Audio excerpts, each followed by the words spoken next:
I'm sure there was more than two involved, but it does show that key sharing of thinking and doing, and actually having the end user involved, which is great. So I assume we're still looking for questions for Slido, and they'll come out later. Yep, thank you. So next, I'd like to introduce Mike Bell, who will be presenting on behalf of the team. They'll be looking at improved fertiliser technology to reduce fertiliser N rates and losses in sugarcane. Thanks, Mick.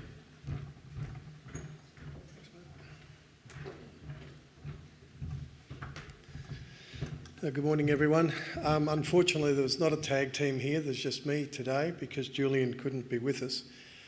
I'm going to introduce the talk, which is a representation of the findings from our NESP project, which is a partnership of from the University of Queensland, Queensland government agencies, pharmacists and SRA, with the EEF60 project, which is an SRA and cane growers project delivered under the Reef Trust 4 funding. So a lot of complementarity in the work. The model that was developed in our NESP project has largely been rolled out much more broadly in the EEF60 program with a few little tweaks here and there. But there's been and the members of the NESP project are on the technical steering group for the EEF60 project. So a lot of complementarity between the two groups. Okay, I think I've gone one too far. Yes, so the sugar industry has an end problem, and before the sugar industry feels singled out, I could say that every crop industry has an end problem, and the end problem is getting nitrogen that we apply as fertiliser into the crop. I work in cotton and I work in grains, and we've got end problems as well because we can't get the nitrogen into the crop from what we're putting on. So sugar isn't unique. What is, I guess, unique is the monsoonal wet season and the proximity to sensitive freshwater and marine ecosystems that amplify the problem. So the focus of this particular talk is on using fertiliser technology as a way to minimise losses. We've got to minimise those losses without impacting on nitrogen being taken up by the crop. So that's a challenge because you're after one component of the nitrogen cycle while not trying to touch the other bit. So it's a difficult challenge, as you will see. If we're going to talk about minimising losses, we've got to understand what those losses are, and this is the only equation I'm going to show you in the talk, but it looks at the transformations of urea fertiliser put into soil. It goes through, gets converted through to ultimately nitrate in the soil. Now, there's a number of loss pathways that can occur during that process. A couple of them are gaseous, well, in fact 3 of them are gaseous and 2 of them are aqueous. So when we're talking about minimising losses, there's a whole lot of losses we can try and minimise. Agriculture practices like putting nitrogen below the soil surface will reduce some of those losses, but putting more nitrogen down to this end of the equation can accentuate losses from other pathways. So as anyone who's worked with nitrogen for any length of time will know, managing losses is a bit like the whack-a-mole game. A loss pops its head up somewhere and you can whack that down, and then another one pops its head up somewhere else. So it's a real balancing act trying to get control of nitrogen in cropping systems. So let's go back to our equation and look about the role of enhanced efficiency fertilisers. So these fertilisers work by either limiting the release of nitrogen into the soil to start those transformation processes, or they slow those soil transformation processes themselves. There's controlled release fertilisers, which basically put your fertiliser in a bag, a leaky bag, and that fertiliser gradually leaks out of that bag during the season and goes through the transformation process. So you're limiting the supply. There's other products which are based on inhibitors that inhibit enzyme activity or the microbes that do some of those transformations. And there's there's urease inhibitors and there's nitrification inhibitors, and both work at different times and different parts of that pathway.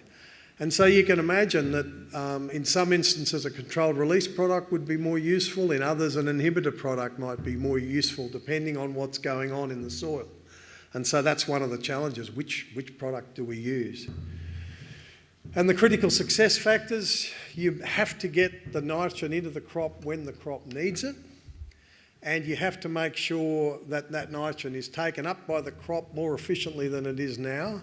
And typically in the year of application, we only get 20 to 30% of the nitrogen into our crop from the nitrogen that's applied. A lot of it carries over in soil and others is lost. So improving that 20 to 30% is critical. And we also have to minimise the surplus nitrogen that's left in the system, because that surplus nitrogen, particularly if it's in the form of nitrate, is vulnerable to loss. So we had some field experiments in both programs. They had a fairly common design. I don't want to spend too much time talking about it.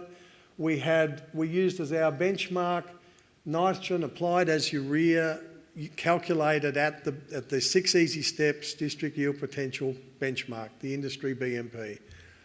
We looked at, in the NESP project, we looked at reducing those or modifying those rates dependent on the productivity of the block. In other words, the nitrogen demand we expected that crop to have. In the EEF 60 project, they looked at a constant 20% reduction compared to that 6 easy steps benchmark rate. We applied those lower rates either as urea or as a blend of these fertiliser technologies, because we thought some might be advantaged in some situations and some others, so we sat on the fence and used a blend. And in each set of experiments there was an optional extra treatment where people could look at a single commercial ENF product, or rates determined by seasonal forecasting, other sorts of variables. The NESP project had 7 core sites. They were the first ones kicked off, and they're listed there.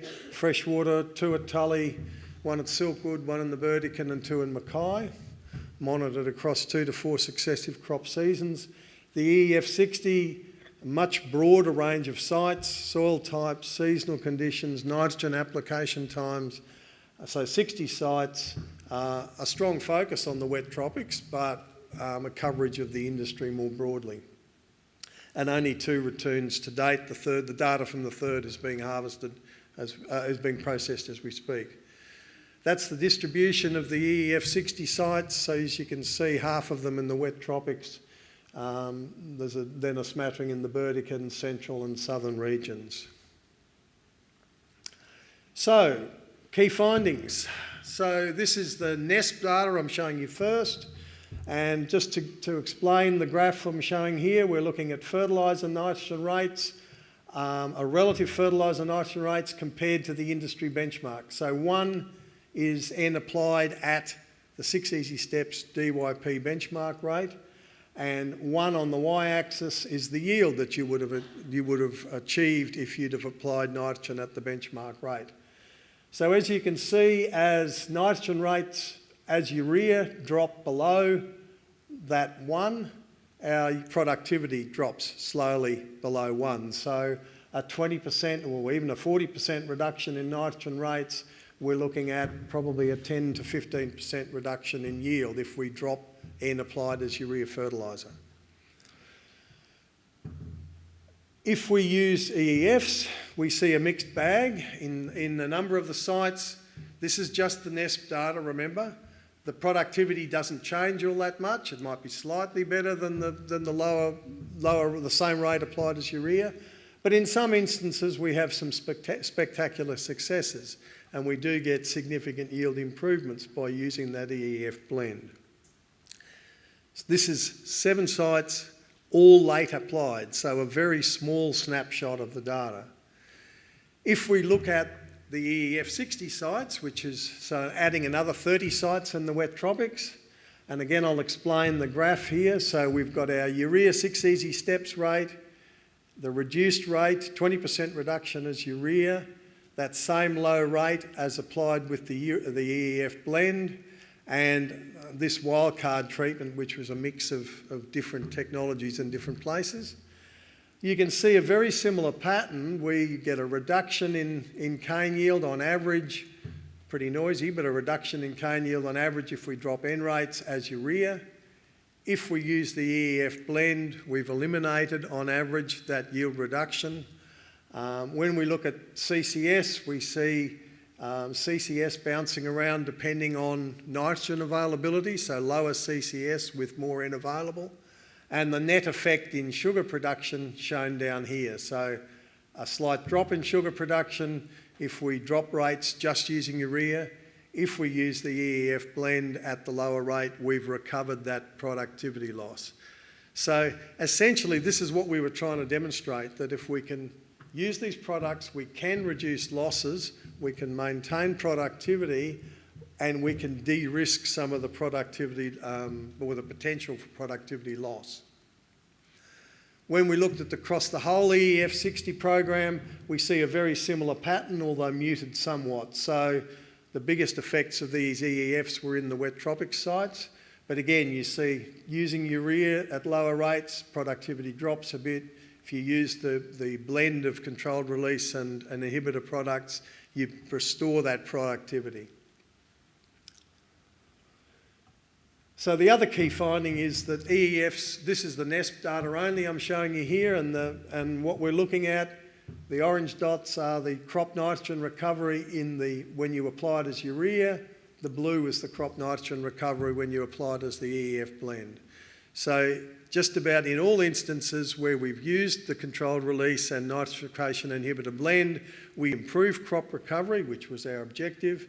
But we've been able to get that extra amount of nitrogen into the crop whilst applying a smaller amount of nitrogen in the field. So we have been able to achieve what we've wanted to do with these products. The key point to remember, I guess, is that getting extra N into the crop doesn't necessarily mean that you're going to have a yield improvement. So, you have things like a cyclone down here in Mackay, or when your crop's sitting in water and can't grow, having extra nitrogen sitting in the crop doesn't necessarily mean you're going to get a yield increase out of these products. So just to finish up, reducing urea nitrogen rates below the industry BMP, which is the 6 easy steps DYP calculation, can cause small yield reductions due to reduced crop nitrogen uptake. If we drop the rates without addressing the loss pathways, the cane crop's going to suffer on average. EENFs offer a way to increase the recovery by the crop, so you reduce the risk of yield loss. So we can get more nitrogen into the crop with a lower amount applied to the field, which was our objective. The combination of lower rates and EENF use on runoff losses are going to be talked about by Tony in the subsequent talk in here, so I won't touch on it. But the key effect there is dropping rates to get less runoff losses. And from a productivity perspective, the only way we can reduce losses is by changing our fertiliser products.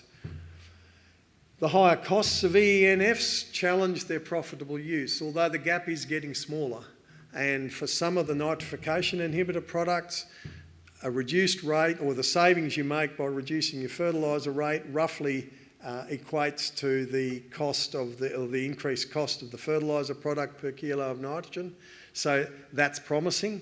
Some of the coated controlled release products, the price gap is substantial, and so there's going to be some serious concerns about widespread adoption of those products. I think the key point to remember is that EENFs are not silver bullets. You can't just expect, let's roll out controlled release or new fertiliser technology and we'll fix a nitrogen runoff problem or we'll fix the productivity problem. There's a lot more research done to clarify which EENF should be used in which situation. For example, controlled release products work really well on sandy soils. They're not as consistently well performing on heavier textured soils. Sorting out some of those details so that people, if they are spending more money per kilo of N, are going to be sure they get bang for their buck is pretty critical. And also where we would expect the use of these products to give us a water quality benefit, is also something that's currently the subject of a lot of activity, both in modelling and would require further field validation. And that's it. I think I'd just like to thank NESP and the Reef Trust programs for their investing in this project, and I think there's a lot of interest in the outcomes of this work, and there's a lot of activity in the fertiliser industry in general in terms of improving fertiliser technology for use in all crop industries. Thank you.